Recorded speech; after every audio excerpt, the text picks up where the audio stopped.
1000 ஆண்டுகளுக்கு முன்னால் 120 ஆண்டுகள் வாழ்ந்தவர் ஒரு ஞானி. அவருக்கு பெயர் ராமானுஜர். உடையவர் கேள்விப்பட்டிருக்கீங்களாமா? ராமானுஜர். ராமானுஜர் உடம்பு இன்னும் பத்திரமா இருக்கு. அப்புறம் என்ன, நான் பக்கத்துல போய் அந்த ஐயருக்கு 50 ரூபா கொடுத்து, அப்பவே இப்ப 20 வருஷத்துக்கு முன்னால 50 ரூபா, இன்னைக்கு இல்ல, அதுக்கு மதிப்பு இருந்த காலம். அவருக்கு 50 ரூபா கொடுத்து பக்கத்துல கொண்டே காமிச்சார். நெகம், முடி, முகம், கண்ணு, உடம்பு அப்படியே இருக்கு. ஐயா பார்த்திருக்கீங்களா? அப்புறம் என்ன, ராமானுஜர் எத்தனை வருஷம் இருக்கலாம்? 120 வருஷம் இருக்கலாம். அதுல பாதி எவ்வளவு?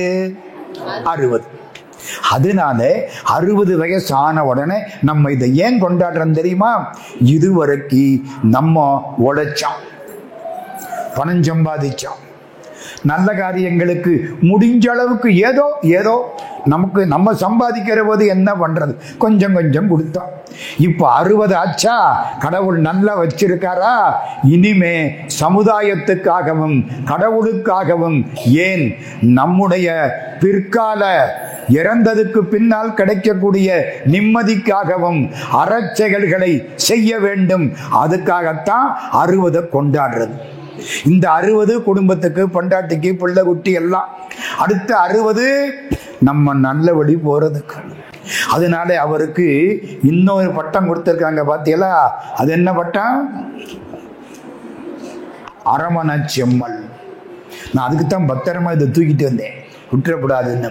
அரமண செம்மல். நல்லா சம்பாதிக்கணும். சம்பாதிக்கணுமா வேண்டாமா?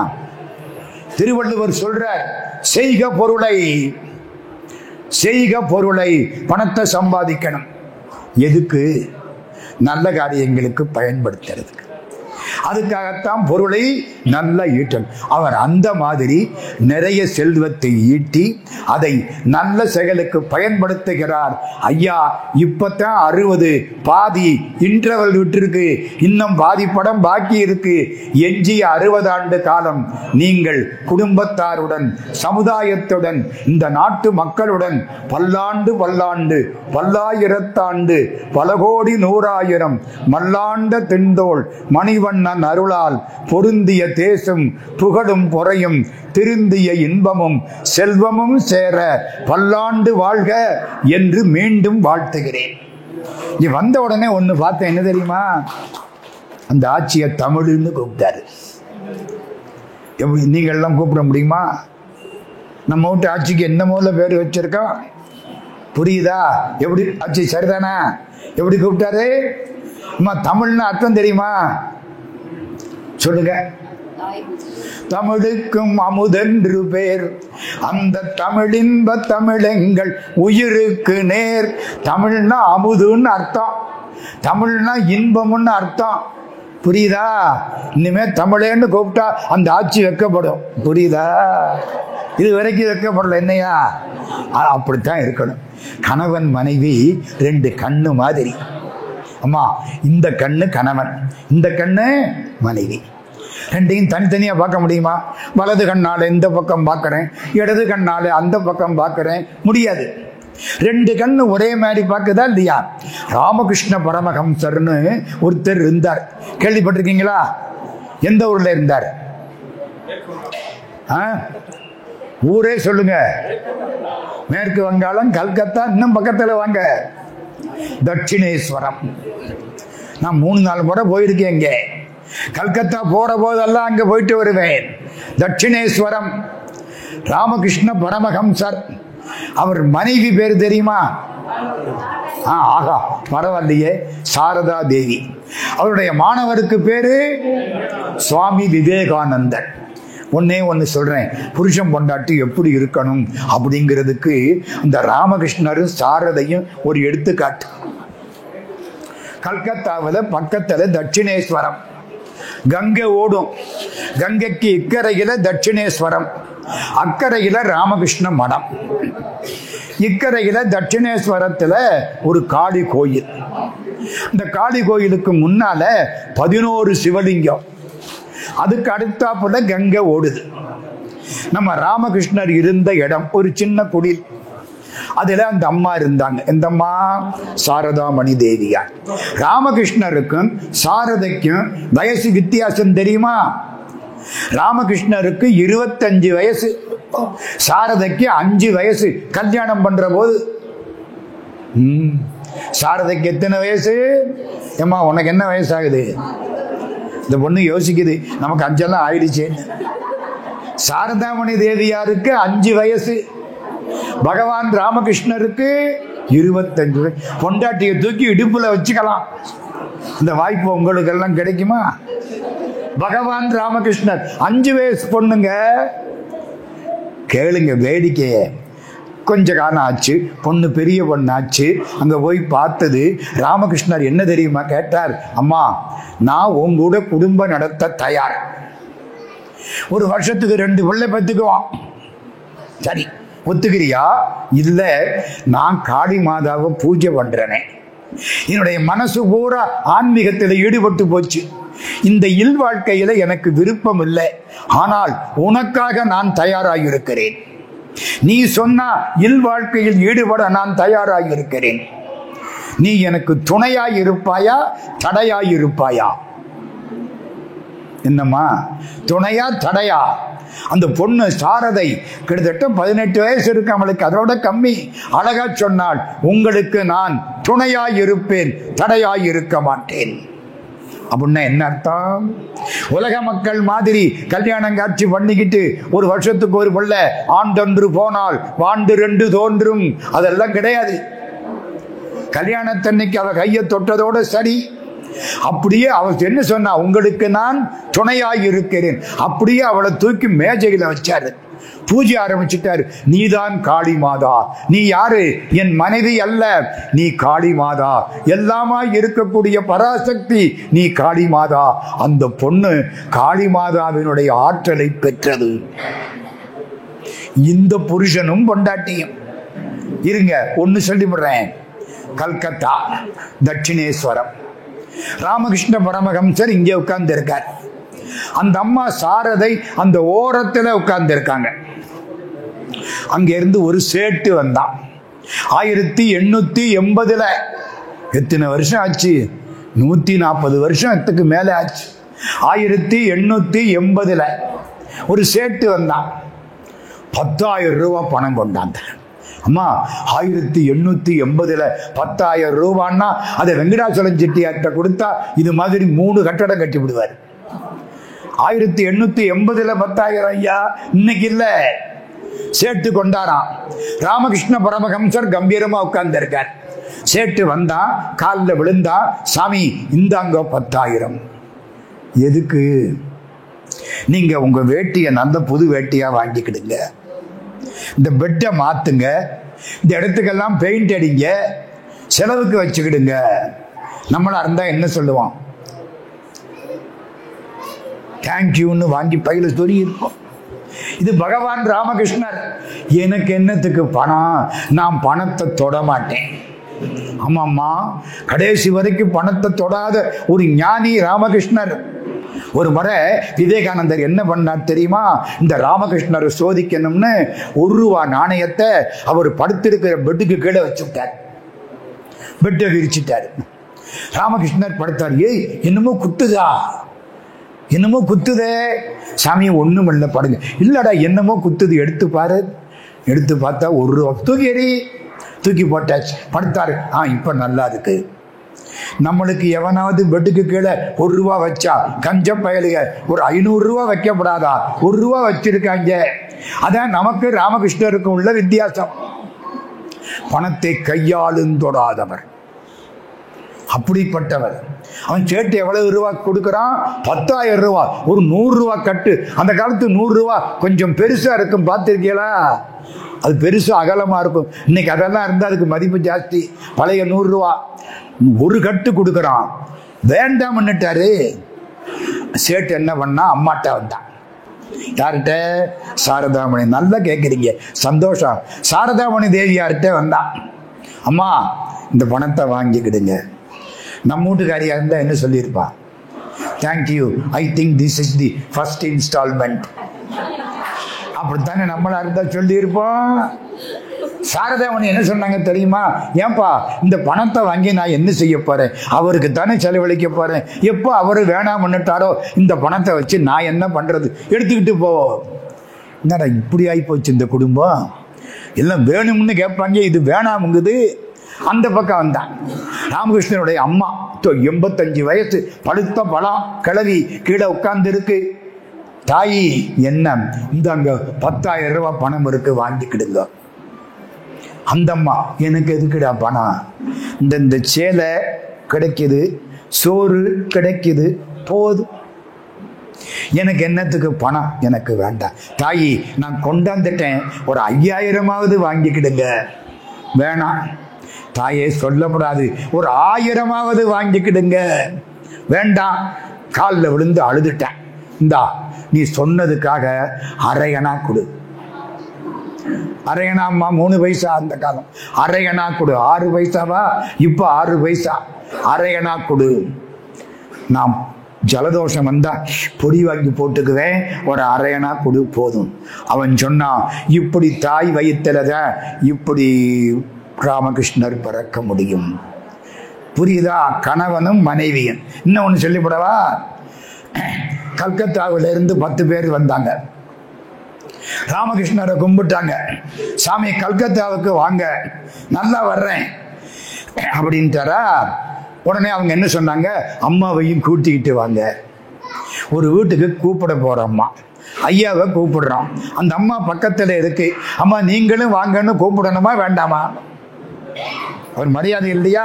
அவங்க வர்றதுனால நமக்கு ஒன்றும் குறைய போறது இல்லை. அவங்க வர்றதுனால நமக்கு ஒன்றும் குறைய போறது இல்லை. சொல்லணும், அம்மா நீங்களும் வாங்க. ராமகிருஷ்ணர் என்ன சொல்லணும்? அவ வரட்டும், வர வேண்டாம் அப்படித்தானே சொல்லணும். ராமகிருஷ்ணர் சொன்னார், அவள் விரும்பினால் வரட்டும். போலாமா வேண்டாமா? அவள் விரும்பினால் வரட்டும். இவர் அங்கே வந்தார் அம்மாட்ட. அம்மா, ஐயா சொல்லிட்டாருல்ல, வாங்க. நான் வர மாட்டேன். ஏன்? அவரு சொல்லிட்டாரு. என்னமா சொன்னாரு? அவள் விரும்பினால் வரட்டும் தான். ஆமா, அதுக்கு அர்த்தம் தெரியுமா உங்களுக்கு? என்ன? நான் விரும்பவில்லை, அவள் விரும்பினால் வரட்டும். எங்க நாங்க 2 பேர் போறோம், கூப்பிடுறாரு ஒருத்தர், அவர் வேணா போகட்டும். அப்ப என்ன அர்த்தம்? நான் போக மாட்டேன். அவள் என்ன சொன்னார்? அவள் விரும்பினால் வரட்டும். அப்போ நான் விரும்பல, அவள் விரும்பினால் வரட்டும், அதுதான் நான் வரமாட்டேன். கணவனும் மனைவியும் ஒருவரை ஒருவர் புரிந்து கொண்டவர்கள். புரியுதா? அது மாதிரி மிகச் சிறப்பாக 2 கண்களும் ஒன்றாய் இருப்பது போல இந்த மணிவிழா தம்பதியர் வாழ்க என்று வாழ்த்தி விட்டு இப்பதான் என் தலைப்பு கொள்ள போறேன். இதுவரைக்கும் சொன்னதெல்லாம் மிகர் இன்ட்ரோடக்ஷன். என்ன தலைப்பு கொடுத்துருக்காங்க தெரியுமா உங்களுக்கு? தெரியாதா? இப்ப நான் சொல்றேன்மா, என்றும் இன்பம். ஆமா, ஒரு இன்பம் என்னைக்கு இருக்குமா இருக்காதா? மாம்பழம் சாப்பிடுறோம். ஆமா, ஒரு மாம்பழம் சாப்பிட்டோம், அடுத்த மாம்பழம் கொடுத்தாரு, ஆசையா இருக்கு, சாப்பிட்டான். 3வது மாம்பழம் யோசிப்போமா இல்லையா? ஜிலேபி போடுறாங்க, 3 ஜிலேபி சாப்பிட்டோம். 4வது ஜிலேபி, ஐயா கொஞ்சம் யோசிக்கிறது வேண்டாம் ஐயா. புரியுதா?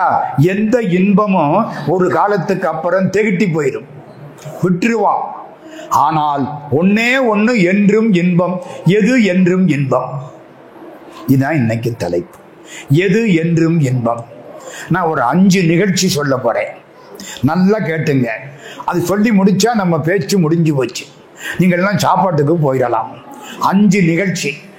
1வது நிகழ்ச்சி, காரைக்குடியில ஒரு நிகழ்ச்சி நடந்தது. ஒரு காரைக்குடி போயிருக்கீங்கல்ல, காந்தி மாளிகைன்னு ஒன்று இருக்கு தெரியுமா? காரைக்குடியில அந்த காலத்துல அங்கதான் முனிசிபாலிட்டி அப்ப இருந்தது, இப்ப இருக்கா இல்லையான்னு எனக்கு தெரியல. காந்தி மாளிகை நான் சொல்றது எப்ப தெரியுமா? 1947 காந்தி மாளிகை.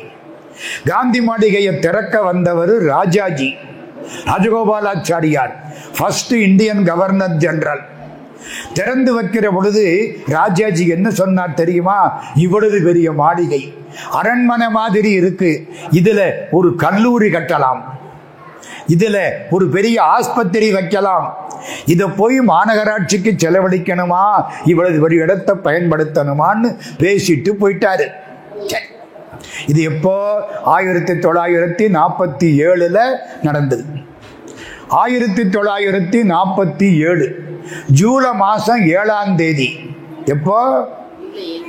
மறக்கப்படாது. 7/7/47 மறக்கப்படாது. ஜூலை 7ஆம் தேதி சென்னையில் ஒரு பெரிய கூட்டம், பெரும் பணக்காரங்க எல்லாம் வந்திருக்காங்க. வைர மோதிரத்தை படியில அளப்பாங்களாம். புரியுது உங்களுக்கு? வீட்டில் உள்ள வைர மோதிரத்தை படியில கொட்டி 4 படி 5 படின்னு அளப்பாங்களாம். அப்படி பணக்காரங்க எல்லாரும் வந்து உட்கார்ந்து இருக்கிறாங்க. மேடையில் உட்கார்ந்து இருக்கவர் யாரு தெரியுமா? சென்னை பல்கலைக்கழகத்தினுடைய துணைவேந்தர் ஏ. லட்சுமணசாமி முதலியார். ஐயா கேள்விப்பட்டிருக்கீங்களா? அவருக்கு பேரு ஏஎல் முதலியார்னு பேரு. ஆற்காட்டு முதலியார்கள் 2 பேரு, ஏ. ராமசாமி முதலியார், ஏ. லட்சுமணசாமி முதலியார். பெரிய டாக்டர், அவர் தான் வைஸ் சான்சலர், துணை வேந்தர். 25 வருஷம் சென்னை பல்கலைக்கழகத்துக்கு துணை வேந்தராக இருந்தவர் ஏஎல் முதலியார். பெட்டி கொடுக்காமலேயே துணை வேந்தர் ஆனவர் ஏஎல் முதலியார். மறக்க முடியாது. இப்ப அதெல்லாம் சொல்ல வேண்டியிருக்கு. பெரிய மேதை. எங்க BCom certificate, MCom certificate, MPhil certificate எல்லாத்திலையும் கையெழுத்து போட்டது ஏஎல் முதலியார். அவர் கையெழுத்துக்கு அவ்வளவு மரியாதை. அது அந்த காலம். ஏஎல் முதலியார் தலைவர். இந்த கோடீஸ்வரங்கள்லாம் வரிசைக்கு உட்கார்ந்து இருக்காங்க. சிவகங்கை ராஜா, விருதுநகர்ல ஒரு பெரிய கோடீஸ்வரர், கோட்டையூர் செட்டியாரு எல்லாம் உட்கார்ந்து இருக்கிறாங்க. ஏஎல் முதலியார் பேசுறார். தேதி என்ன சொன்னேன்? Very good. அதுக்காகத்தான் சொல்றேன். 7/7/47 என்ன சொன்னா தெரியுமா? நமக்கு கூடிய சீக்கிரம் சுதந்திரம் கிடைக்க போகுது. சுதந்திரம் எப்ப கிடைச்சது? 1 மாசம் கழிச்சு கிடைச்சது. 7/7/47 நமக்கு சுதந்திரம் கிடைக்க போகுது. மேல ஒரு சின்ன சண்டை நடக்குது. பிரதமராக முகமது அலி ஜின்னா வரணும்னு அவர் சொல்றாரு. நேருஜி நான் தான் வரணுங்கிறாரு. மகாத்மா காந்தி 2 பேர்கிட்டையும் பேசிக்கிட்டு இருக்காரு. எல்லாம் ஒழுங்காயிடுச்சு. பாகிஸ்தானை பிரிக்கிறதுங்கிறது இல்லை. இந்தியா ஒன்னா இருக்க போகுது. ஒன்னா இருக்கிற இந்தியாவுக்கு யாரு பிரதமர்? ஜவஹர்லால் நேருவா, முகமது அலி ஜின்னாவா? காந்தி சொல்றாரு நேருவை கூப்பிட்டு, இந்தப்பா ஜின்னாவே இருக்கட்டும், அவருக்கு உடம்பு சரியில்லை, இருமல், இழப்பு, 6 மாசத்துக்கு மேல ஓடாது, அப்புறம் நீ வந்துரு. இதெல்லாம் தேவ ரகசியமுங்க. நீ வந்து. நேரு ஒத்துக்கல.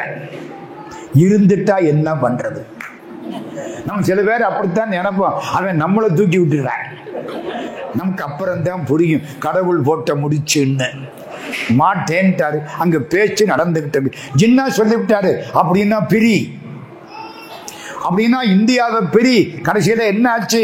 இந்தியாவை பிரிச்சு பாகிஸ்தானை ஜின்னா கையில ஒப்படைச்சு, நம்ம இந்தியாவை நேரு கையில ஒப்படைச்சு, அதெல்லாம் ஆகஸ்ட் 15ஆம் தேதி. ஆகஸ்ட்ல நமக்கு சுதந்திரம் கிடைச்சிரும் போல இருக்கு. நம்ம நாட்டுல பிள்ளைகள் படிப்பு சரியா இல்லை. ஏன்னா தமிழ்நாட்டுல கல்லூரிகள் கிடையாது. ஒரு 10-12 கல்லூரி தான் இருந்துச்சு.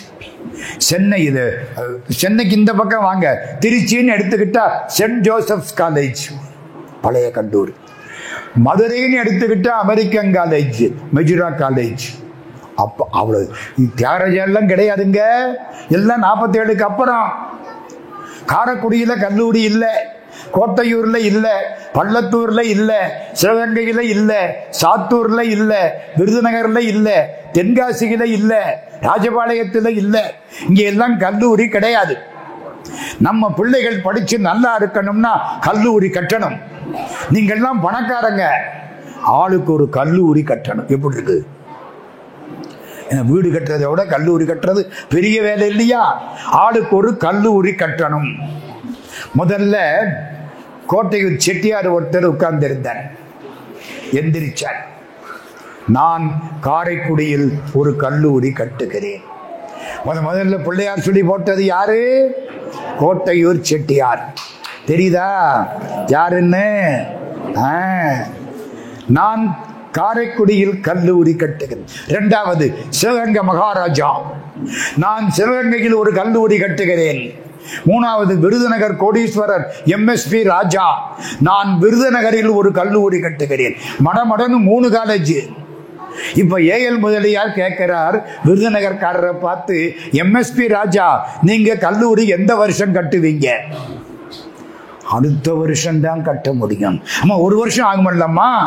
கல்லூரி கட்டணும், பிள்ளைகளுக்கு ஏற்பாடு பண்ணணும், நல்ல வாத்தியாரை கொண்டாந்து போடணும், அபிலியேஷன் வாங்கணும், 1 வருஷம் ஆகும். இந்த 60 ஆண்டு மணி விழாவுக்கு வெங்கடாச்சலம் செட்டியார் எத்தனை நாள் பாடுபட்டிருப்பாரு சொல்லுங்க. ஏமா 2 மாசம் 3 மாசம் முன்னால செயல்படணுமா இல்லையா? அடுத்த வருஷம். சரி, சிவகங்கை ராஜா, நீங்க எங்க அப்பா பேர்ல RDM காலேஜ், ராஜா துரைசிங்கம் மெமோரியல் காலேஜ், நீங்க எப்ப கட்டுவீங்க? அடுத்த வருஷம். கோட்டையூர் செட்டியார், டாக்டர் செட்டியார் நீங்க எந்த வருஷம் கட்டுவீங்க காலேஜ்? இந்த வருஷம். என்ன, அடுத்த மாசம் கல்லூரி தொடங்கப்படும். நல்லா கையை தட்டுங்கம்மா. இந்த அநியாயமா இருக்கு. அழகப்ப செட்டியாருக்கு தட்டாத கை, அது இருந்தா என்ன, ஒடிஞ்சா என்ன? புரியுதா? ஏன் தெரியுமா சொன்னாரு? இந்த நகரத்தார்களுக்கு ஒரு பழக்கம் உண்டு, அதுக்காக சொல்றேன் உங்களுக்கு. என்ன தெரியுமா? ஒன்றே செய்க, ஒன்று செய், அதுவும் நன்றே செய்க, அதுவும் நல்லதா செய், அதுவும் இன்றே செய்க. சாயந்தரம் பார்த்துக்கோமா, அதுவும் இன்னே செய்க. உன்னை நினைச்சு விட்டா நல்ல காரியத்தை எப்ப செய்யணும்? அப்பவே செய்யணும். நாளைக்கு இன்னும் ஒத்தி போடக்கூடாது. ஒத்தி போடலாமா? ஏன் ஒத்தி போட்டா என்ன? கர்ணன் ஒருத்தன் கேள்விப்பட்டிருக்கீங்களா? சிவாஜி கணேசன் ஞாபகம் வருதா? கர்ணன் ஒருத்தன். கர்ணன் வந்தவங்களுக்கெல்லாம் வாரி வாரி கொடுக்கிறவன். அவருடைய அரண்மனைக்குள்ள யாரு வேணாலும் அந்தணர்கள் போய் என்ன வேணாலும் கேட்கலாம். ஒரு நாள் கர்ணன் எண்ணெய் தேய்ச்சி குளிச்சுக்கிட்டு இருக்கான். இந்த சனிக்கு சனி எண்ணெய் தேய்ச்சி குளிக்கிற கெட்ட வழக்கம் அவனுக்கு உண்டு. நமக்கு தேவை இல்லாம டாக்டர்கிட்ட போய் நிக்கிறோம். சனிக்கு சனி என்ன செய்யணுமா? எண்ணெய் தேய்ச்சி குளிச்சா வியாதியே வராது. அவரு எண்ணெய் தேய்ச்சி குளிக்கிறார்.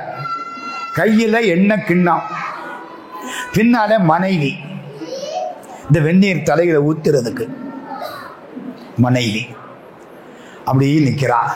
ஒண்ணு தெரியுமா? கர்ணன் பெண்டாட்டி யாருன்னு தெரியுமா?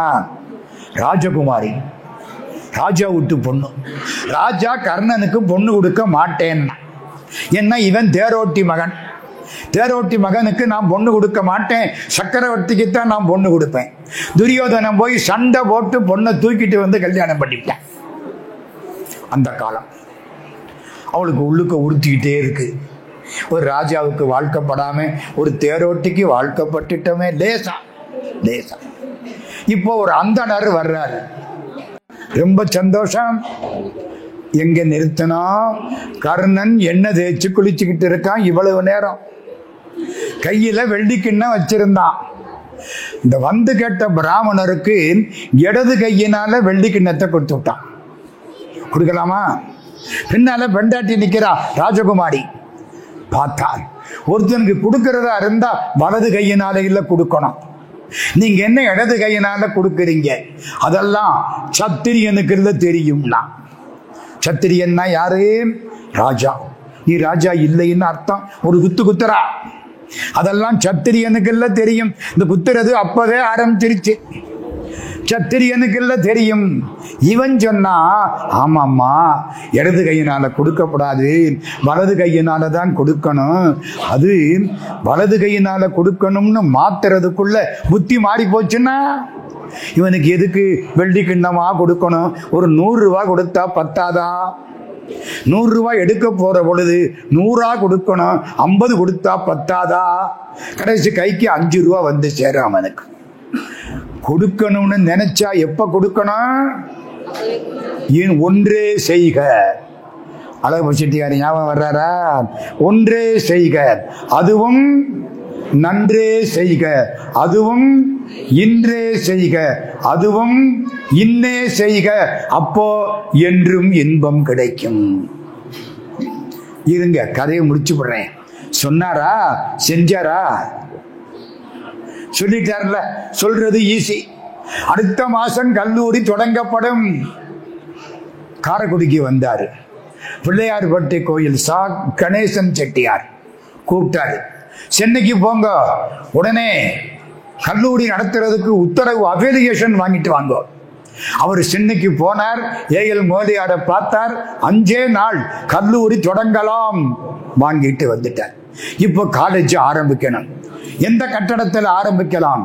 கணேசன் சொல்றார், ராஜாஜி அன்னைக்கே சொன்னார் காந்தி மாளிகையில ஒரு கல்லூரி வைக்கலாம்னு. பேசாம காந்தி மாளிகையை வாடகைக்கு எடுப்போம். முனிசிபாலிட்டியில சொல்லி முனிசிபல் ஆபீஸ காலி பண்ணி காந்தி மாளிகையில கல்லூரி தொடங்கப்படும். அப்புறம் பையங்களுக்கெல்லாம் சொல்லியாச்சு, வாத்தியார் எல்லாம் போட்டாச்சு. கல்லூரி என்னைக்கு ஆரம்பிச்சார் தெரியுமா? காரைக்குடி கல்லூரியில ரொம்ப பேர் படிச்சிருக்கோம். நாங்கள்லாம் காரைக்குடியில கல்லூரி இல்லைன்னா இது வரைக்கும் படிச்சிருக்க மாட்டோம் ஐயா. எங்கேயாவது போய் கூலி வேலை பார்த்துக்கிட்டு இருந்திருப்போம், இல்லை வட்டிக்கடை வச்சுக்கிட்டு உட்கார்ந்து இருந்திருப்போம், அவ்வளவுதான். காரைக்குடி அழகப்பா கல்லூரி என்றைக்கு தொடங்கப்பட்டது? 1947 ஆகஸ்ட் மாதம் 15ஆம் தேதி தொடங்கப்பட்டது. புரியுதா? அன்னைக்கு என்ன சுதந்திர தினம். அங்க சுதந்திர கொடி ஏத்துறாங்க. இன்னைக்கு ரிப்பப்ளிக் டே, மறக்காதீங்க. இன்னைக்கு குடியரசு நாள். 1947 ஆகஸ்ட் மாதம் 15ஆம் தேதி அன்னைக்கு காரைக்குடியில் அழகப்பா கல்லூரி தொடங்கப்பட்டது. ஒரு வருஷம் ஆச்சு. பத்திரிகையில ஒரு செய்தி வருது, யாராவது குறிப்பிட்ட அளவு நிலம், அது 15 ஏக்கரோ என்னவோ, அவனது நிலம் கொடுத்து 15 லட்சம் ரூபாய் பணமும் கொடுத்து, அப்ப 15 லட்சம், ஒரு நாளைக்கு 1000 கேலன் தண்ணீர் வரக்கூடிய கிணத்தையும் கொடுத்து எங்கள் அரசாங்கத்திடம் ஒப்படைத்தால் அந்த இடத்தில் ஒரு ஆராய்ச்சி நிறுவனத்தை உண்டாக்குவோம். Central Electrochemical Research Institute, தெரியுதா? சிக்ரி. இப்ப காரைக்குடியில் இருக்கா இல்லையா? சிக்ரி.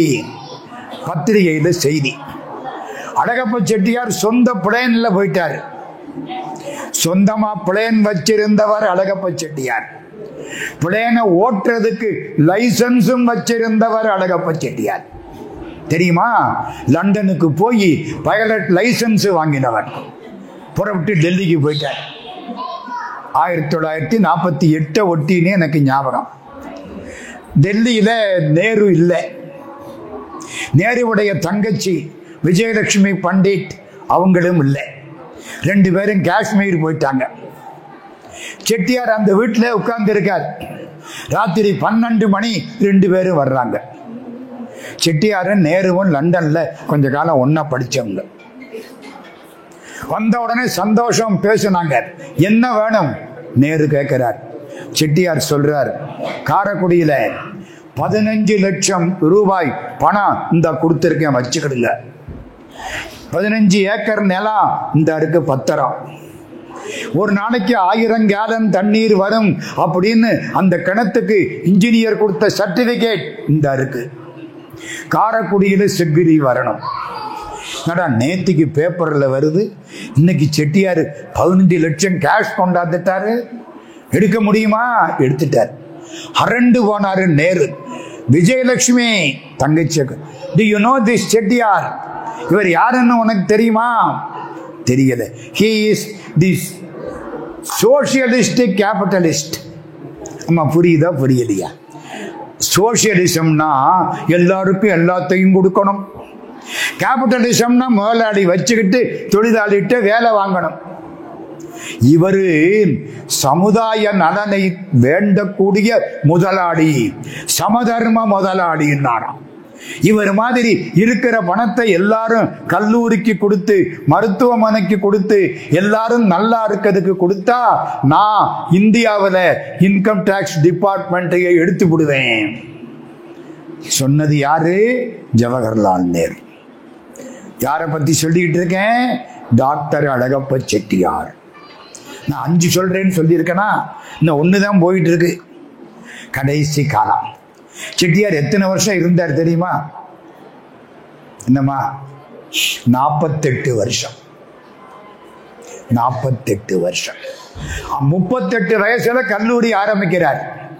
48 வயசுல மறைஞ்சிட்டார். இந்த 10 வருஷத்துக்குள்ள கிட்டத்தட்ட 10 கோடி ரூபாய் அள்ளி கொடுத்த ஒரே வள்ளல் அழகப்பா. இந்த கைதட்டுக்கு அர்த்தம் உண்டு. ஏன் தெரியுமா? ஏன் தெரியுமா? பாரி வள்ளல். நம்ம பரம்பு மலை போயிருக்கீங்களா? என்னம்மா? பரம்பு மலை. பாரி வள்ளல் கூட தன்னுடைய 300 ஊரையும் கொடுத்தானே தவிர தான் இருந்த பரம்பு மலையை எந்த புலவனுக்கும் கொடுக்கவில்லை. டாக்டர் அழகப்ப செட்டியார். கோட்டையூர்ல சீனிவாச விலாஸ் அவங்க பங்களா, பரம்பரையா இருந்த பங்களா. திருவண்ணாமலையிலே அண்ணாமலையாருக்கு அள்ளி கொடுத்தவர்கள் நகரத்தார்கள். இதுல போட்டிருக்கிற படம் யாரு? இந்த படம் யாரு? எனக்கு அதை பார்த்த உடனே ஆச்சரியமா இருந்துச்சு. அண்ணாமலையார் உண்ணாமலையார் படம். சரிதானையா? அந்த காலத்திலே திருவண்ணாமலைக்கு அள்ளி கொடுத்தவர்கள் நகரத்தார் பெருமக்கள். அந்த வாகனம் வர்ற போது பாத்தீங்கன்னா கைலாசத்திலிருந்து இறங்கி வர்ற ஆப்புல இருக்கும். அவ்வளவு பெரிய வாகனம். பார்த்தா அசந்து போவீங்க. எதுக்கு சொல்ல வந்தேன்? அழகப்ப செட்டியார் கடைசி காலத்துல எல்லாம் வாரி வழங்கிட்ட. பரம்பு மலையை கூட பாரி கொடுக்கல. ஆனா அழகப்பர் ஒரு காரியம் பண்ணினார். சீனிவாச விலாஸ் அவங்க பங்களா, அவங்க தாத்தாவெல்லாம் அண்ணாமலையாருக்கு அள்ளி கொடுத்த குடும்பம். KVALRM பெரிய குடும்பம். அங்க ஒரு ஆட்சி இருக்காங்க இப்போ. அந்த ஆட்சி பேரு அந்த குடும்பத்துல அவங்க வீட்டுக்கு ஒரு நாள் போனேன். அந்த ஆட்சி என்னை எப்படி வரவேற்றார்கள் தெரியுமா? நல்ல கவிதை எழுதக்கூடியவர்கள். அவங்க என்ன தெரியுமா சொன்னாங்க? ஐயா, அண்ணாமலையார் வீட்டு வாசலுக்கு வந்திருக்கிறீங்க. எங்க வீட்டு வாசல் இல்லையா? அது யாரு வாசல்? அண்ணாமலையார் வீட்டு வாசல். எப்போ அண்ணாமலையார் படத்தை போட்டீங்களோ இந்த வீடு அண்ணாமலையார் குடியிருக்கக்கூடிய வாசல். திருவண்ணாமலை நினைச்சா மோட்சம் தாயி. பாலையூர்ல இருந்துகிட்டு அண்ணாமலையார நினைச்சாலே மோட்சம். ஸ்மரணா தருணாசலே. சரி, செட்டியார் எல்லாத்தையும் கொடுக்கார். விமன்ஸ் காலேஜ் பிரின்சிபல் அந்த அம்மா வர்றாங்க. அழகப்ப செட்டியார பார்க்குறாங்க. போன வாரம் நீங்க நம்ம ஸ்கூலுக்கு வந்த போது ஒரு நன்கொடை கொடுக்கறதா சொல்லி இருந்தீங்க. அந்த நன்கொடையை கொடுக்கணும். சிவா திருச்சிட்டம்பலம். கற்பக பிள்ளையாருக்கு நம்முடைய வணக்கம். உட்காருங்க. குருக்கள் ஐயா திருவடிகளுக்கு வணக்கம். உட்காருங்க. சந்தோஷம் சந்தோஷம். காரைக்குடி அழகப்ப செட்டியார் அந்த அம்மா என்ன கேட்கிறாங்க? காலேஜ் பிரின்சிபல், பொம்பளை பிள்ளைங்களுக்கு ஒரு ஹாஸ்டல் வேணும். நீங்க போன வாரம் என்னமோ சொன்னீங்க. இவர் யோசிக்கிறார். எனக்கு ஹாஸ்டல் நினைச்ச போது செய்ய முடியுமா? சீனிவாச விலாஸ் சொந்த பங்களா அப்படியே எழுதி கொடுத்துட்டார். வீடு கூட கிடையாது. இறக்குற போது வீடு கூட கிடையாது அவர் பேர்ல. யாராவது இப்படி கொடுத்தாங்களா? கோடி கொடுத்த கொடையன், குடியிருந்த வீடும் கொடுத்த விழிச்செல்வன், தேடியும் அள்ளி கொடுத்த அழகன், அறிவூட்டும் வெள்ளி விளக்கே விளக்கு. எங்கள் பேராசிரியர் டாக்டர் வாசுப மாணிக்கனார் பாடினார். வீட்டையும் கொடுத்தார் அழகப்ப செட்டியார். இறந்து போறதுக்கு கொஞ்ச நாள் முன்னால சென்னையில ஒரு இடத்துல படுத்து கிடக்கிறார். வேப்பேரி. அந்த ஏரியா பூரா செட்டியார் உடைய சொத்து. அந்த காலத்துல எல்லாத்தையும் வித்து காலேஜுக்கு போட்டாச்சு. கருமுத்தி தியாகராஜ செட்டியார் அவரை பார்க்கறதுக்கு வர்றார். பார்த்தாச்சு. அவர் இருக்கிறது தெரியுது. எல்லாம் கொடுத்துட்டாரு. சுத்தம். வெளியில போறார், கண்ணீர் வருது. அவரா படுத்திருக்கிறார்.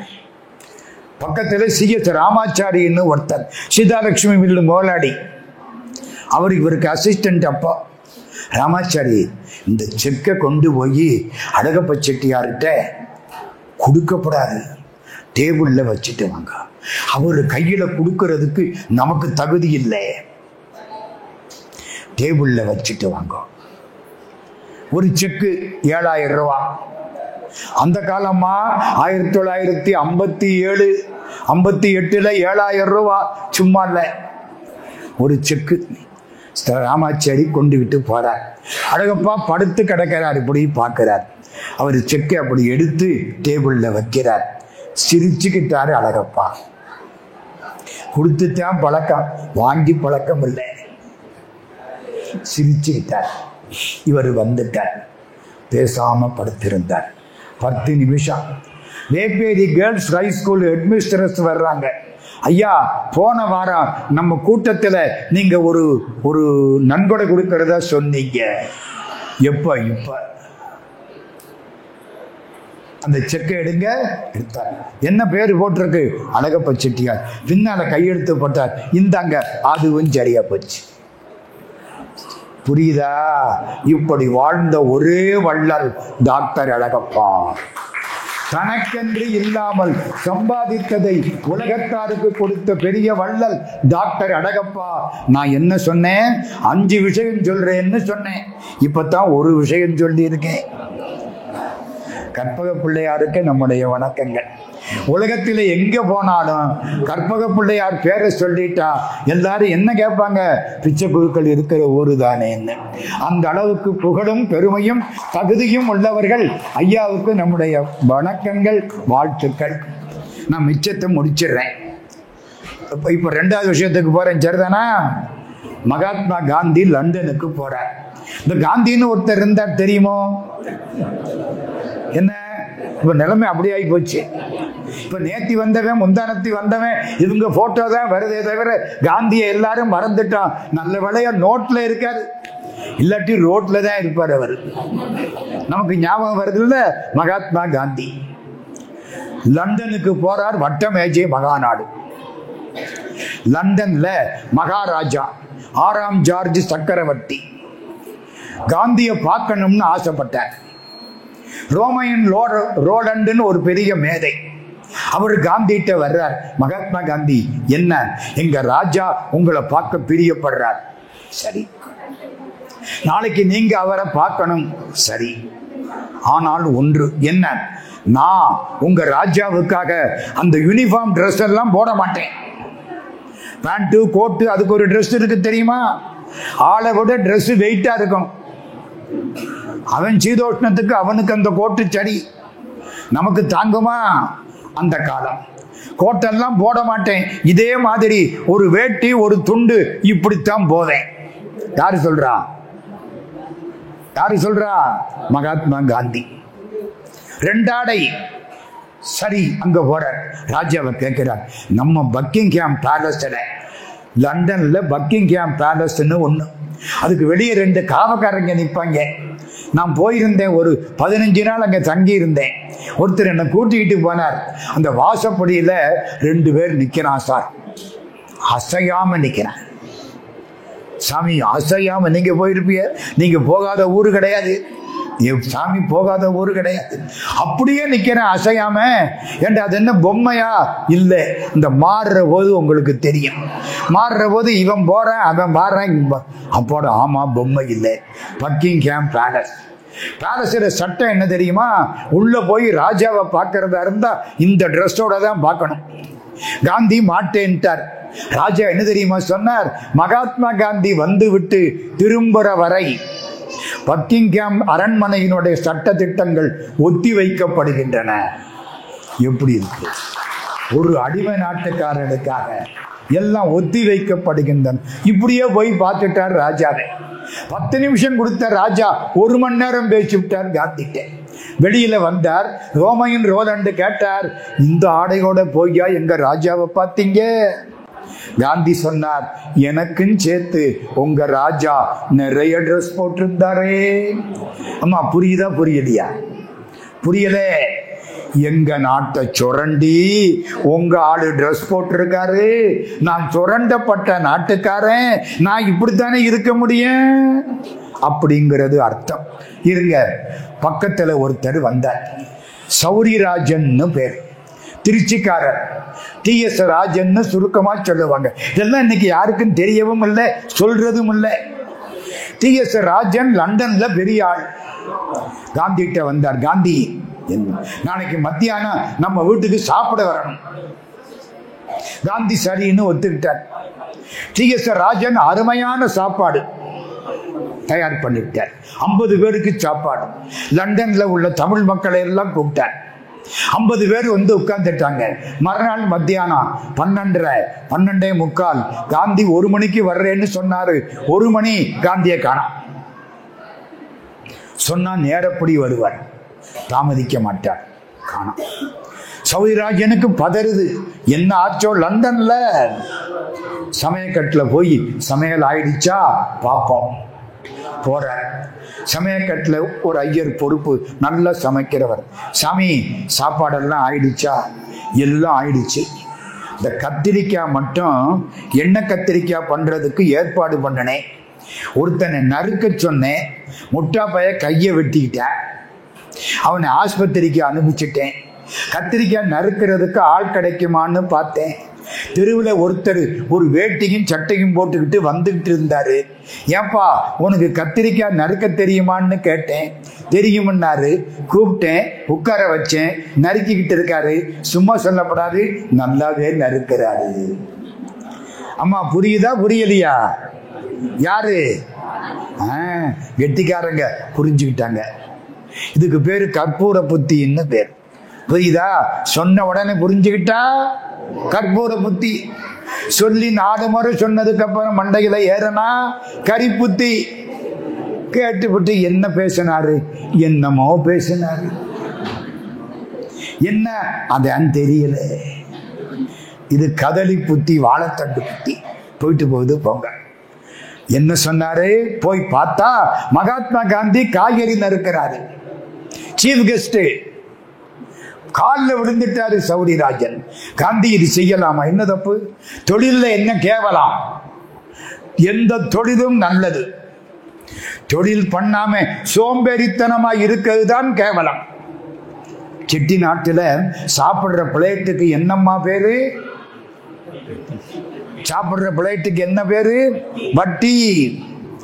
அது தமிழ் பேர் தெரியுமா யாருக்காவது? தெரிஞ்சுக்கிடுங்க. வட்டில் இல்லைன்னா சேர்க்கணும். வட்டில்னா தெரியுமா?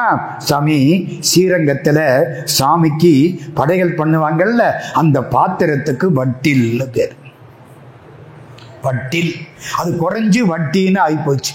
செட்டி நாட்டில் அந்த ஆட்சி என்ன சொல்லும்? அப்பச்சி, வட்டி எடுத்து வச்சிருக்கேன்னு சாப்பிடு. இவனுக்கு உரைக்கும். அசல்ல சாப்பிடாதே, வட்டியில சாப்பிடு. உங்க அப்பா சம்பாதிச்சது அசல், நீ சம்பாதிக்கிறது வட்டி. நீ சம்பாதிச்சு சாப்பிடு, அசல்ல சாப்பிடாதே, வட்டியில சாப்பிடு, வெட்டியில சாப்பிடாதேன்னு அர்த்தம். அதுக்கப்புறம் இவன் சம்பாதிக்காம இருப்பானா? வீட்டுல என்ன அதுக்கு பேரு? வட்டில்னு பேரு. எதுக்கு சொல்ல வந்த இந்த கதையெல்லாம்? நம்ம மகாத்மா காந்தி நறுக்கிட்டு இருந்தாரா? என்ன சொன்னாங்க? தொழில கேவலம் இல்ல, நீ சம்பாதிச்சு சாப்பிடணும். அப்பா சொத்துல சாப்பிடக்கூடாது. அது எத்தனை நாளைக்கு இருக்கும்? குந்தி தின்றால் குன்றும் வாடும். மகாத்மா காந்தியினுடைய எளிமை இருக்குமானால் என்றும் இன்பம். இப்ப நான் எத்தனை சொல்லிட்டேன்? 2 அழகப்பாவினுடைய கொடை உள்ளம், காந்தியினுடைய எளிமை, அப்புறம் நேர்மை. லால் பகதூர் சாஸ்திரின்னு ஒருத்தர், உங்களுக்கு எல்லாம் தெரியாதம்மா, சின்னவங்களுக்கு தெரியாது, பெரியவங்களுக்கு தெரியும். இந்த நேருவுக்கு அப்புறம் பிரதமரா வந்தவர் லால் பகதூர் சாஸ்திரி. கட்டையா இருப்பார். ஒரு முறை அங்க பிரதமரா வந்துட்டார் சாஸ்திரி. நேருவுக்கு அடுத்தது லால் பகதூர் சாஸ்திரி. பிரதமர் எங்க போறார்? அந்த சீஃப் செக்ரட்டரி இருப்பார்ல, சென்ட்ரல் கவர்மெண்ட்ல சீஃப் செக்ரட்டரிட்ட போறார். அப்பா, என்ன அடுத்த மாசம் என் சம்பளத்தை 20 ரூபாய் குறைச்சு போடு. எவனவு சொல்லியிருக்கானா இது வரைக்கும்? சம்பளத்தை ஒசத்துன்னா 2 கையவும் தூக்கிடுவாங்க. முதல்ல போய் என் சம்பளத்தை 20 ரூபா குறை சொன்னது யாரு? லால் பகதூர் சாஸ்திரி. அம்மா இதெல்லாம் தெரிஞ்சுக்கணுமா? சாஸ்திரி. ஏன்? அவர் சம்சாரத்துக்கு பேரு லலிதா சாஸ்திரி. போன வாரம் என்னுடைய நண்பன் ஒருத்தன் வந்தான். யாரு சொல்றா? லால் பகதூர் சாஸ்திரி சொல்றாரு. வந்து ஒரு 20 ரூபா கடன் கேட்டேன் இவர்கிட்ட.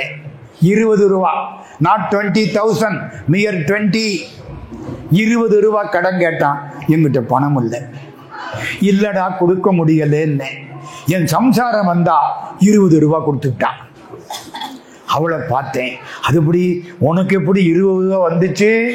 அவ சொன்னா, போன மாசம் நீங்க கொடுத்த சம்பள பணத்துல செலவு போக 20 ரூபா மிச்சம் இருக்குன்னா.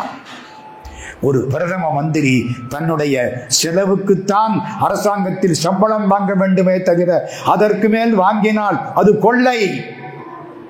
என்னை எங்கேயோ உதைக்கிறா. என்னங்க நான் சொல்ற ஆளு பேரே சொல்றேன், லால் பகதூர் சாஸ்திரி. நேரு அங்க போனாரு. ஏப்பா, போன மாசம் என்ன கொடுத்த சம்பளத்துல என் பொண்டாட்டி 20 ரூபா மிச்சப்படுத்தி விட்டா, அடுத்த மாசம் எனக்கு 20 ரூபா குறைச்சு கொடு, சம்பளத்தை குறைச்சு கொடு. யாராவது சொல்லுவோமா? நம்ம நாடு இருங்க. 2வது விஷயம், ஏவி மெய்யப்ப செட்டியார்னு கேள்விப்பட்டிருக்கீங்களா? காரைக்குடியில ஏவிஎம், ஏவி மெய்யப்ப செட்டியார். அந்த காலத்தில் ஒரு படம் எடுத்தார், 64 என்னவோ.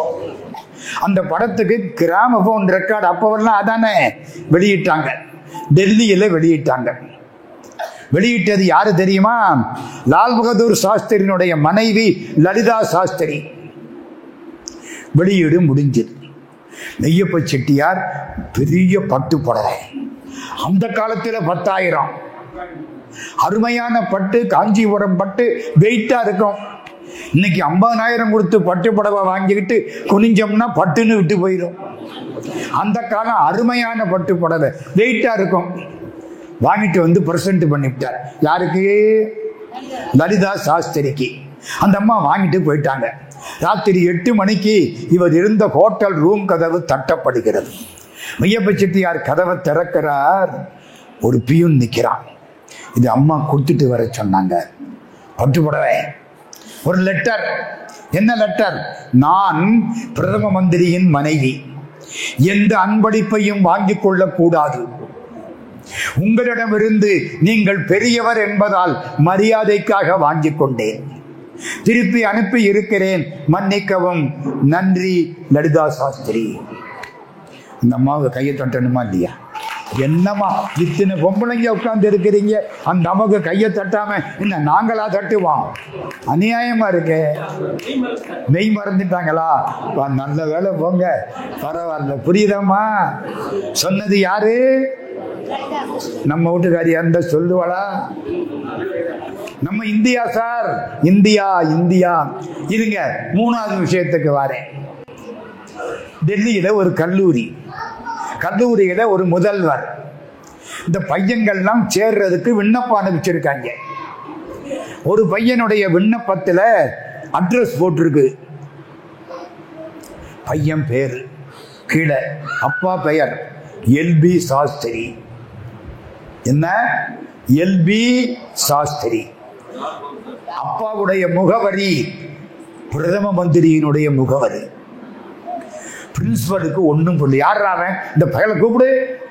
பையன் வந்துட்டேன். உன் பேர் என்ன சொன்னான். உங்க அப்பா பேரு எல்பி சாஸ்திரி. லால் பகதூர்னு சொல்லல, எங்க அப்பா பேரு எல்பி சாஸ்திரி. இது என்ன பிரதம மந்திரி அட்ரஸ் போட்டிருக்க? அங்கதான் நாங்க இருக்கோம். என்ன சொல்ற? எங்க அப்பா கூட தான் நான் இருக்கேன். உங்க அப்பா யாரு? என்ன வேலை பார்க்கிறாரு? எங்க அப்பா தான் பிரதம மந்திரி. பிரின்சிபல் எந்திரிச்சு நின்னுட்டார். ஆமா, ஏண்டா பிரதம மந்திரின்னு போட வேண்டியதானே? எல்வி சாஸ்திரின்னு ஏண்டா போட்ட? லால் பகதூர் சாஸ்திரின்னு போட வேண்டியதானே? பையன் சொன்னா, நல்லா கேளுங்க, என்னுடைய தரத்துக்குத்தான் எனக்கு கல்லூரியில் இடம் கொடுக்கப்பட வேண்டுமே தவிர என் அப்பாவினுடைய தகுதிக்கும் வேலைக்கும் இடம் கொடுக்கப்படக்கூடாது. இதெல்லாம் இன்னைக்கு வேணுமா வேண்டாமா, சொல்லணுமா வேண்டாமா? அப்பா அப்படி, பிள்ளை இப்படி, அம்மா அப்படி, இப்படி சுத்தமா இருந்தோம்னா வாழ்க்கையில் என்றும் இன்பம். எத்தனை ஆச்சு? 3 ஆச்சா? இப்ப 4வது செய்தி.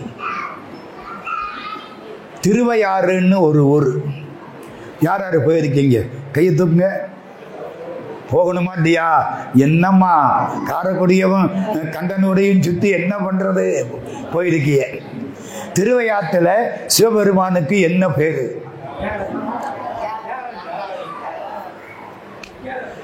திருவையாத்துல திருவையாறு, திருவாரூர்ல தான் தியாகராஜா. திருவையாறு எல்லாருக்கும் தியாகபுரம் உற்சவம் தான் நினைப்பு வருதே தவிர திருவையாறு சிவபெருமான் நினைப்புக்கு வர மாட்டேங்கிறாரு. ஐயாரப்பர். அம்பாளுக்கு என்ன பேரு? என்ன கேள்வி எல்லாம் கேட்டுக்கிட்டு இருக்காரு, அநியாயமா இருக்கு. அம்பாளுக்கு ஏன் தெரியும்? அப்பதான் மண்டையில ஏறும், இல்லாட்டி காதல விட்டுருவோம். அம்பாளுக்கு என்ன பேரு? தர்ம சம்வர்தனி. தமிழ்ல சொன்னா அறம் வளர்த்த நாயகி. அம்பாளுக்கு என்ன பேரு? அறம் வளர்த்த நாயகி.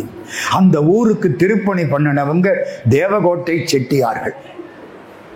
தெரியுதா யாருன்னு? ஊனார் ஆவணமானா மேனா சோனாப்பானா சேவண்ண ஊனா குடும்பத்தார். சின்ன சேவகன் செட்டியாருன்னு பேர். காலேஜ் கட்டின அண்ணாமலை செட்டியாருக்கு அப்பச்சி. காலேஜ் இருக்கே இப்போ சேவகன் அண்ணாமலை காலேஜ். சேவகனுங்கிறது அவர் பேரு. அவருக்கு பேரு சின்ன சேவகன் செட்டியார். திருவையாற்று திருப்பணி ஆரம்பிச்சார் 1937. 15 லட்சம் செலவழிச்ச திருப்பணி. அம்பாள் கோயில் கருங்கல் திருப்பணி. இப்போ திருவையாத்துல ஒரு கும்பாபிஷேகம் முடிஞ்சிருச்சு. அடுத்த கும்பாபிஷேகம் வரப்போகுது இப்ப. ஆமா, இந்த பாருங்க, நாளைக்கு ஆரம்பம். இந்த வரப்போகுது இப்ப பிப்ரவரி 2ஆம் தேதி என்னமோன்னு நினைக்கிறேன். ஆமா பாருங்க, நாளைக்கு ஆரம்பம். முதல்ல பூர கருங்கல் திருப்பணி. போன முறை இதுக்கு முந்தின சன்னிதானம் இருந்த போது கும்பாபிஷேகம் பண்ணாங்க. அப்போ ஸ்தபதிகளை கூட்டிக்கிட்டு வந்து கேட்டாங்க, எங்கெங்க ரிப்பேர், என்னென்ன செய்யணும். அவர் பெரிய கோயில் பூரா பார்த்தார். அங்க ரிப்பேரு, இது சரியில்லை, இந்த ஓட்டை மாத்தணும், இந்த தளத்தை பிரிக்கணும். சின்ன சேவகன் செட்டியார் கட்டின அறம் வளர்த்த நாயகி கருங்கல் கோயில் திருப்பணி. உள்ள வந்தாரா, சிற்பி சுத்தி பார்த்தாரா, சுத்தமா இருக்கு. ஒட்டடை அடிச்சா போதும். நகரத்தார்கள் எதையும் திருத்தமாக ஒழுங்காக செய்யக்கூடியவர்கள். அவங்க ஒண்ணும் பண்ணலைங்க, அதுக்கு சுத்தம் பண்ணி முகத்தில் முகம் பார்க்கலாம். அந்த கருங்கல் திருப்பணி போய் பாருங்க திருவையாத்துல இருங்க. அந்த செட்டியார் வாழ்க்கையில ஒரு நிகழ்ச்சி நடந்துச்சு. அதுக்காகத்தான் நான் அதை சொல்றேன். இப்ப அவர் 4வதா, இப்ப நமக்கு 4வது. நல்லா கேட்டுங்க. செட்டியார் அங்க ஒரு சின்னதா ஒரு வீடு வாங்கி இருந்தார். அதுக்கு பேரு திருப்பணி ஆபீஸ்ன்னு வச்சிருக்காங்க. அந்த திருப்பணிக்கு அப்புறம் அந்த குடும்பம் நல்லா இருக்கு. சுங்கப்பட்டாணியில கடை, ஈப்பவுல கடை, பினாங்குல கடை, நல்லா இருக்காங்க. செட்டியார் வீட்டுக்குள்ள குளிக்க போறார். குளிக்கிற இடம் மேல இவ்வளவு அகலத்துக்கு கருங்கல். என் கைய பாத்தீங்களா? இவ்வளவுதான் கருங்கல். பார்த்தார், இது என்ன? கோயில் திருப்பணிக்கு வாங்கின கருங்கல் நம்ம வீட்டு பாத்ரூமுக்கு எப்படி வந்துச்சு? இவர் தான் வாங்கி கொடுத்தவர், மறக்கப்படாது. ஸ்தபதியை கூப்பிடு. ஸ்தபதி வந்துட்டார். கோயில் திருப்பணிக்கு வாங்கின கல் இந்த வீட்டில் இருக்க எப்படி வந்தது? அது அது அது அது தேவையில்லாத கல். நான் அதை கேட்கல. கல் எப்படி வந்தது, இங்க எப்படி வந்தது? திருப்பணி சமாச்சாரம் அங்கதானே இருக்கணும். இந்த வீட்டுக்கு எப்படி வரலாம்? யாரு கொண்டாந்து கொடுத்தது? ஏன் இல்ல? அது கையகல கல்லு. கேள்விக்கு பதில் ஆட்சி வந்து கேட்டாக கொடுத்தேன். புரியுதா? சின்னச்சேவன் செட்டியார் சம்சாரம் முத்துக்கருப்பாயி ஆட்சி இன்னும் பேரு. 2ஆம் தாரம் வாழ்க்கப்பட்ட. மூத்த தாரத்துக்கு 2 பெண் குழந்தை, 2ஆம் தாரத்துக்கு 8 பிள்ளை. 5 பொண்ணு 3 பையன் 8 பிள்ளை 10 பிள்ளையும் வளர்த்தது இந்த 2ஆம் தரத்தை ஆட்சி. கேட்டுக்கிடுங்க, நம்ம இன்னைக்கு ஒத்த பிள்ளைய வளர்க்க துப்பு இல்லாம தடுமாறிக்கிட்டு திர்றோம். அந்த முத்துக்கருப்பாயி ஆட்சி கேட்டாங்க, அதுதான் கொடுத்தேன். கூப்பிட அந்த ஆட்சியை. கோயிலுக்கு கொடுக்கிறதுக்கு தான் நகரத்தார் இருக்கிறமே தவிர கோயில்ல இருந்து எடுத்துக்கிறதுக்கு இல்லை. இந்த கைதட்ட அவருக்கு கொண்டு போய் அங்க வை, எனக்கு பாவத்தை சம்பாதிச்சுட்டியே. புரியுதா? இவ்வளவு கல்லு, பயன்படாத கல்லு. கோயிலுக்கானது கோயிலுக்குத்தான் வரக்கூடாது. இன்னைக்கு கோயிலையே கட்டி இழுக்கிறாங்க, கவுர் அந்து போகுது, இல்லாட்டி வீட்டுக்கு கொண்டுகிட்டு போயிடுவாங்க. புரியுதா? அந்த தூய்மை 1981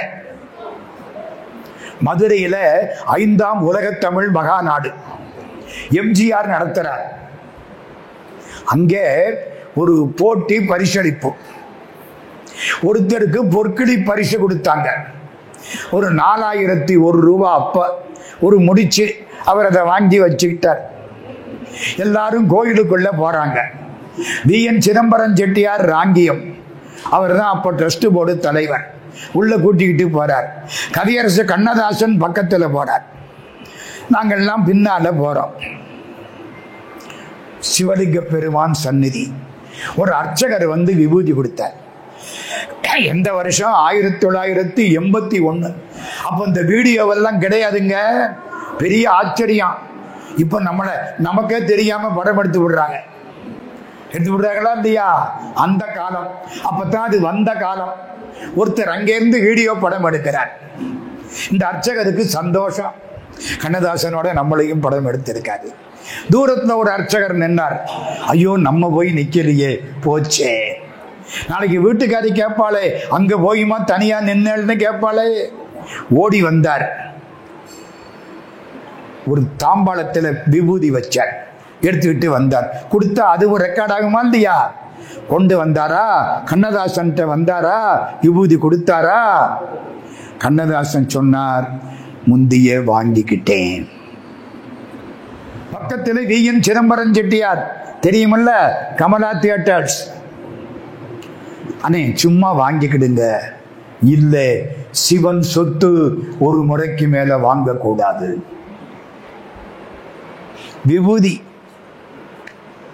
விபூதிய கூட சிவன் கோயில்ல ஒரு முறைக்கு மேல் வாங்கக்கூடாது என்று வாழ்ந்ததுனாலேதான் இந்த நாட்டுக்கோட்டை செட்டியார்கள் 276 பாடல் பெற்ற திருத்தலங்களில் 150 திருத்தலங்களில் திருப்பணி செய்தார்கள்.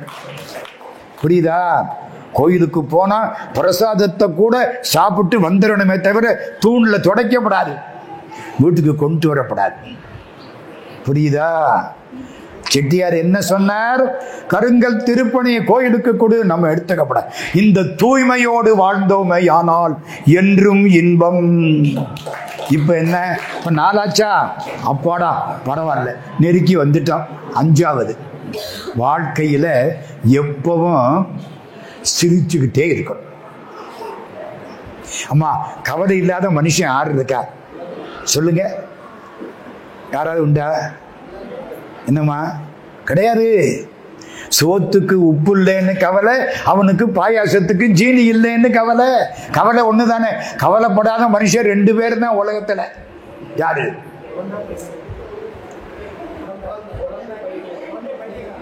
குழந்தையா? குழந்தைக்கும் கவலை இருக்கு. இந்த அப்பா நான் கேட்டதை வாங்கி தர மாட்டேங்கிறாரு. 2 பேரு கவலைப்படாதவன் யார் தெரியுமா? ஒருத்தன் செத்து போனவன், ஒருத்தன் இன்னும் பிறக்காதவன். மற்ற அத்தனை பேருக்கும் கவலை இருக்குல்லம்மா. ஏதோ ஒரு கவலை இருக்கும். இந்த கவலை எப்ப போகும்? சிரிப்போடு இருக்கணும். எவ்வளவு கவலை இருந்தாலும் சரி, எப்பவும் சிரிப்பா இருக்கணும், புன்னகையோட இருக்கணும். புன்னகை முக்கியமா? புன்னகை முக்கியமா? புன்னகை தானே முக்கியம். இந்த நகரத்தார்களுக்கு நகைச்சுவை இயல்பாக வந்தது. அதுக்கு ஒரு 3 சின்ன விஷயம் சொல்லிட்டு பேச்ச முடிச்சிடுறேன். முடிக்கல, நிறுத்துறேன். வெங்கடாசலம் செட்டியாருடைய 70 ஆண்டு நிறைவில் நம்ம பிள்ளையார்பட்டி பிச்சைக்குருக்கள் பக்கத்தில் வைத்துக்கொண்டு இந்த உரையை தொடரக்கூடிய வாய்ப்பை எனக்கும் இறைவன் தருவான். சரி, இப்போ கொசுறு 3 நகைச்சுவை. திரும்பவும் டாக்டர் அழகப்ப செட்டியார் அவர் சொன்ன நகைச்சுவை ஒண்ணு. ஒரு சின்ன கிராமம், ஒரு டீ கடை, சர்பத்து விற்கிறான். 3 பேர் போனாங்க, சர்பத்து கேட்டாங்க. அவன் சொன்னா எலுமிச்சம்பழம் ஒண்ணுதான் இருக்கு. ஏய், அந்த ஒன்றை நல்லா புளி. ஒரு எலுமிச்சம்பழத்தை 3 சர்பத்துக்கும் போட்டு புளிஞ்சிட்டேன். சுத்தம், இனிமே புளிய முடியாது. வச்சாச்சு. 3 பேரும் சாப்பிடுறாங்க சர்பத்து. அங்க இருந்து ஒரு ஜீப்பு வந்து நிக்குது. ஜீப்புல இருந்து ஒருத்தர் இறங்குறார். அப்பா, சர்பத்து போடுறியா?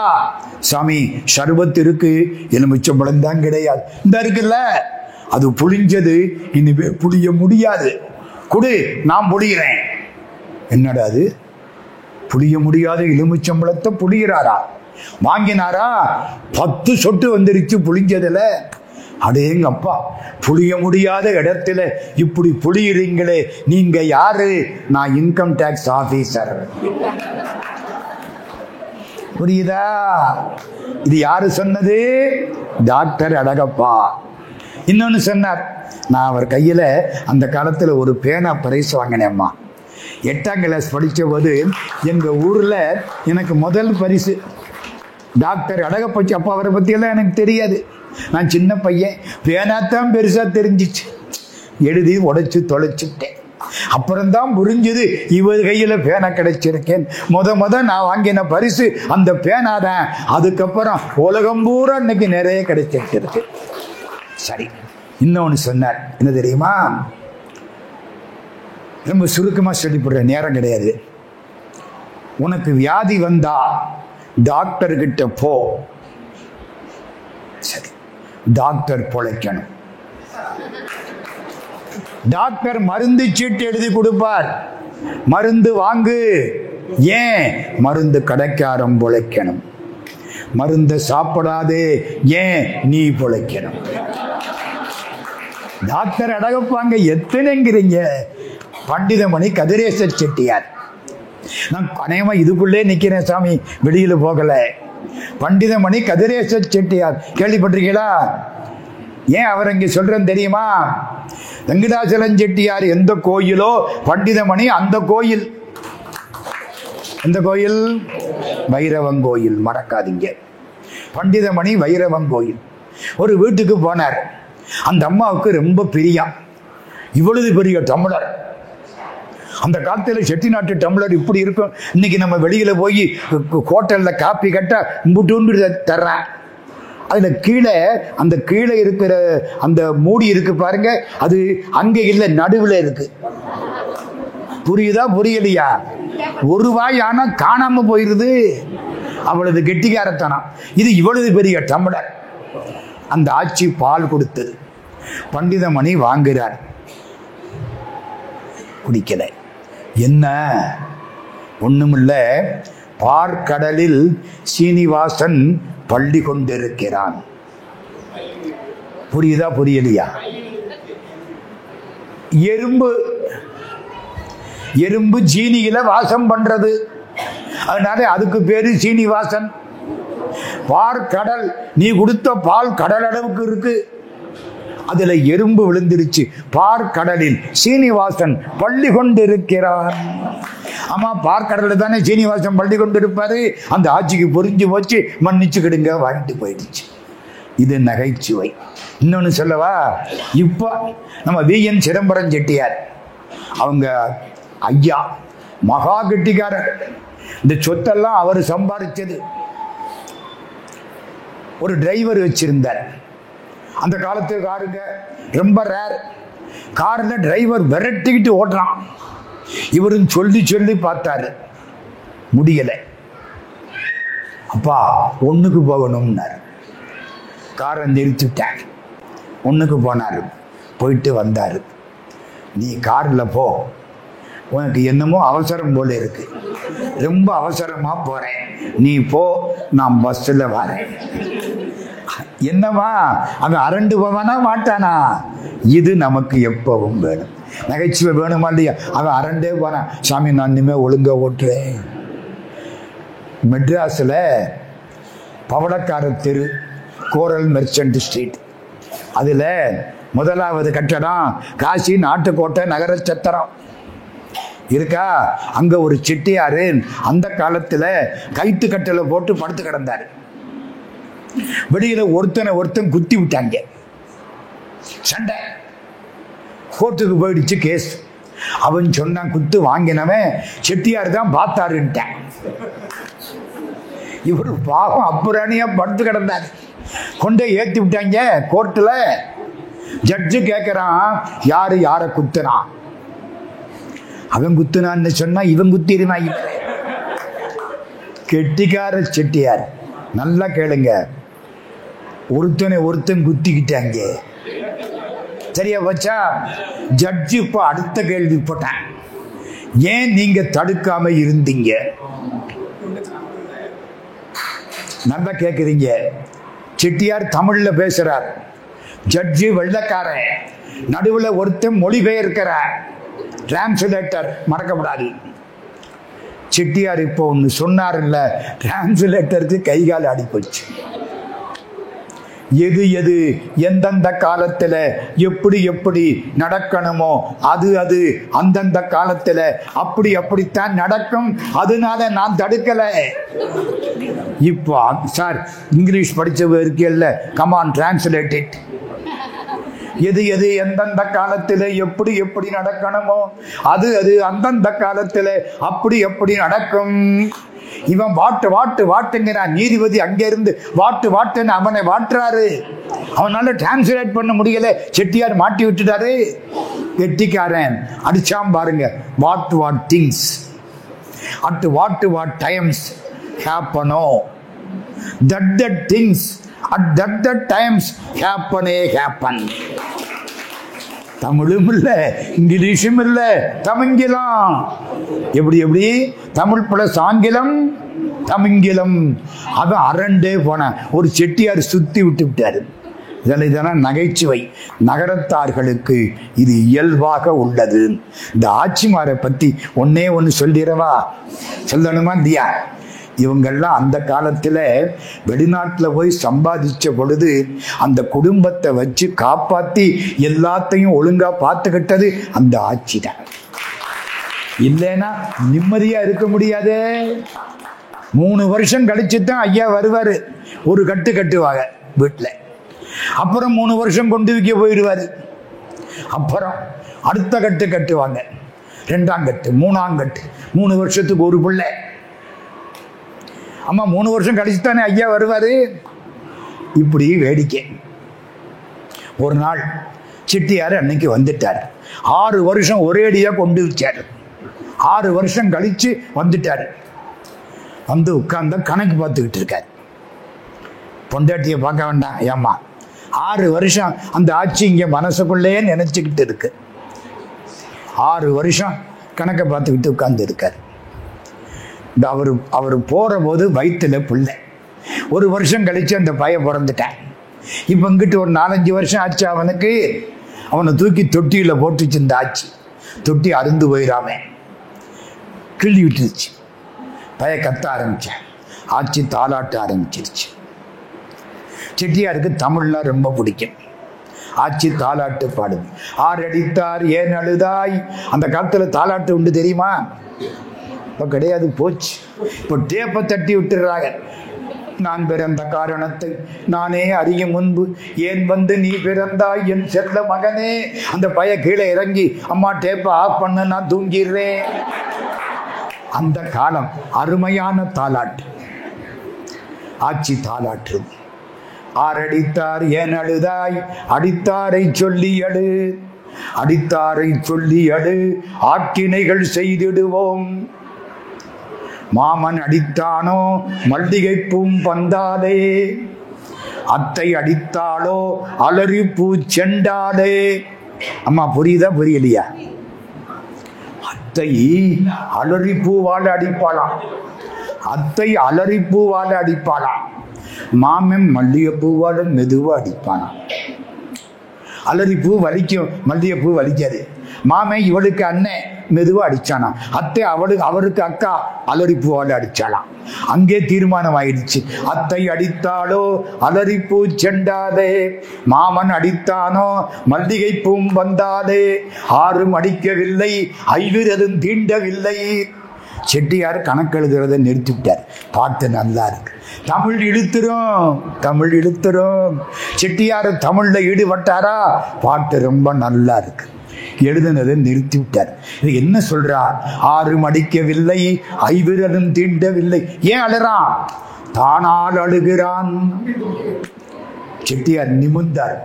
ஆறும் அடிக்கவில்லை ஐவிரலும் தீண்டவில்லை, தானால் அழுகிறான், தம்பி துணை வேணும்னு.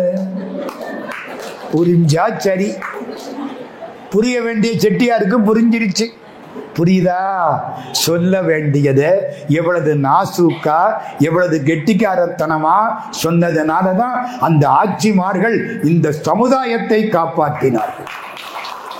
புரியுதா? போதும். ஃபுட்பால் பார்த்திருக்கீங்களா? ஃபுட்பால் புளூட்டு பார்த்திருக்கீங்களா? புல்லாங்குழல். ஒரு நாடு புல்லாங்குழலும் கால்பந்தும் சந்தித்து கொண்டன. கால்பந்து புல்லாங்குழல் பார்த்தது. அண்ணே எப்படி இருக்கீங்க? கால்பந்து ஏன்டா கேட்கிறேன். 11 பேர் உதைக்கிறாங்கடா. ஃபுட்பால் இல்ல, காலாட உதைக்கிறான், தலையால உதைக்கிறான். நல்ல வேளை கையில உதைக்கப்படாதுன்னு சொல்லிவிட்டாங்க.